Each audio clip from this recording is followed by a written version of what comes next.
Ever since Super Nintendo World opened up at Universal Studios in Japan, naturally, like many Nintendo fans, I wanted to go. Everything about the section of the park oozed Mario. Now, after a few years of sitting and watching things from the sidelines, I finally made my way down to the Kansai area to Universal Studios in Osaka. Now, I'm definitely not the first person to talk about this, and I certainly won't be the last. Regardless, here is my experience with the park. Let's get into it. Danny from the Famicast here. If you're new to the channel, please be sure to subscribe and turn on those notifications. Sound off in the comments down below, and we may read it out on our bi-weekly show called the Famicast. You can also check this thing out in written form over on our website, thefamicast.com. Today, though, we're taking a look at Super Nintendo World in Universal Studios, Japan. Before we get started, I just wanted to clear up a few things. So I went to USJ and Super Nintendo World before the new Donkey Kong area opened. Now, there still were a number of DK-themed pieces of merch for sale, so it was easy to see that Nintendo was kind of starting to make a big push for the new area. Now, at any rate, I'll have to make another trek down to Osaka to check that out once things are open. Also, this was my first time visiting USJ and Nintendo World, and it was actually the first time in 17 years that I've even been to an amusement park of any kind, so I was pretty excited. Of course, once you have your ticket for USJ, Universal Studios Japan, you can begin planning how you want to tackle getting into Nintendo World. Now, depending on how crowded the park is, you may need to set up a timed entry pass to get into the area, which can be done right inside of the USJ app. You'll also want to do this as early as you possibly can, or you might not even be able to get into that area of the park. Now, for me, I got into the park a little bit late, but I was still able to get timed entry into the area, set for about 3:30 p.m. Now, while there were quite a few people, the park wasn't completely packed, so just beware. Don't be dumb. Get to the park as early as you possibly can to secure your spot. Super Nintendo World is located at the back of the park.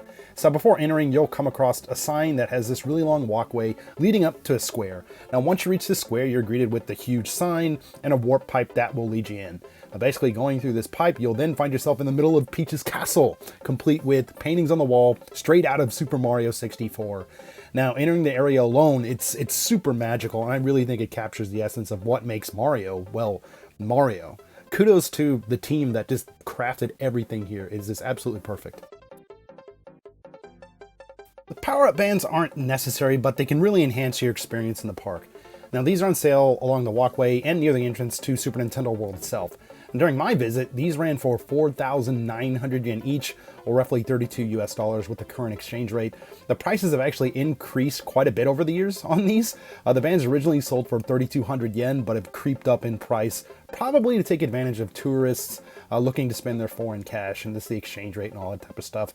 I mean, it kind of sucks for those of us that live and work here in Japan, but I digress. Now, once you have the band, you can link it to the USJ app on your phone, and then you're ready to go. Now, as many of you are well aware, there are numerous spots throughout the park where you can earn coins, and also find secret keys that will grant you access to special areas here. Now, there are a ton of these spread throughout the park, and it's really best to give yourself plenty of time to seek these out, in addition to, the general rides, shopping, and like all that type of stuff. I really wish I would have given myself more time for this. So again, like I said before, with setting up everything initially, don't be a dummy. Just try to make plans with this before you get to the park.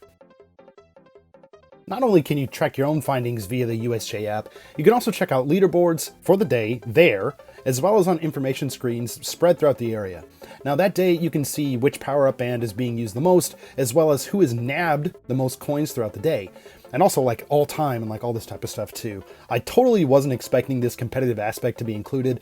The best part is you can get excited about this kind of thing, or just keep everything to yourself if you like. It's really just up to you. After you leave Peach's castle, the area basically opens up to a variety of shops and, of course, rides. Now, several of these are located on basically down a flight of stairs, with a few other things that remain up top. But let's get into the two rides that are currently on offer right now: Mario Kart Koopa's Challenge, or Bowser's Challenge, and Yoshi's Adventure. I honestly don't want to spoil too much for those of you out there who haven't been to the park and are planning to. I mean, in terms of the rides themselves, Yoshi's Adventure is a pretty chill experience. It gives you a fantastic view of the Super Nintendo World area. Now, even the lead up to the ride itself is full of nods to previous Yoshi games, which was fun to see brought to life in the real world. Now, the ride also has some interactivity in the form of pressing these egg-colored buttons in the car. However, it seemed like mine might have been a little bit broken. I'm not sure. The buttons just didn't press in at all. It seemed a little bit unresponsive. Oh well, I mean, it was still a great view just kind of going along the track. Now, the same positives can be said about Mario Kart. Now, so much love and attention went into bringing this area to life as well. There's a fantastic mix of Bowser's Castle and a lot of Mario Kart ideas, obviously, seemingly pulled right out of Mario Kart 8 Deluxe. You'll see a lot of similar, if not identical, brands here and there. You'll see a Mario Kart TV truck, details of Bowser's pad that you probably never even imagined, and so much more. I mean, the ride itself is also pretty cool. You basically don this helmet, and then you get like this AR faceplate, kind of like this little plexiglass thing that you put over it.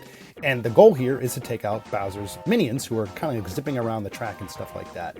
Now, aiming here, because you know it's Mario Kart, you're trying to hit people with weapons and stuff like that. So aiming here it's a little bit strange at first, but it's all about just essentially looking at your enemies and then pressing the fire button. Now, it's a pretty cool ride, and it's a really creative way for Nintendo to implement this franchise into a real-life attraction. Kinopio, which is the Japanese name for Toad, has his own cafe with a hearty lineup of food and drinks. Now, unfortunately for me, I didn't have enough time to check this out, so I'll have to get to that next time. And as for the shopping, the One Up Factory is the main place to grab some exclusive Super Nintendo World merch in like this main part of the park. I mean, it's not the only place there, though. There are several shops inside and outside of Super Nintendo World that sell a variety of Nintendo-themed goods, like plushies, t-shirts, snacks, and a lot more. Now, as I mentioned earlier, some Donkey Kong Country merch was already available for sale throughout the park ahead of the opening of the new Donkey Kong Country area. Now, this merch is only going to multiply as it gets closer to opening day. Now, a lot of the merch here is pretty pricey, but I did go ahead and throw down on a couple of different things. I got some snacks, a shirt, and a few other things. And I will say, too, these DK banana chips are also really tasty, and I absolutely love the artwork on the packaging. I just had to have it. I think this goes without saying, but if you're a Nintendo fan, you really owe it to yourself to visit Super Nintendo World in one of the locations across the globe. Now, there is just so much detail and so many nice touches that you can't really take it all in during one trip, at least in my opinion. Now, it was just an absolutely magical experience, and I can't wait to go back again, especially once the Donkey Kong Country area opens up. But let's go ahead and turn things over to you guys. Have you visited the park? What do you think? Are you hoping to go sometime soon? Sound off in the comments down below. We'd love to hear from you. As always, thank you guys so much for checking out this video. If you like what you see, please feel free to drop this one a like. If you're new to the channel, please be sure to subscribe. We've got tons of podcasts, video reviews, looks at cool events, and places in Japan like this, and a whole lot more. Again, this is Danny from the Famicast. Thanks for watching, and we'll catch you later.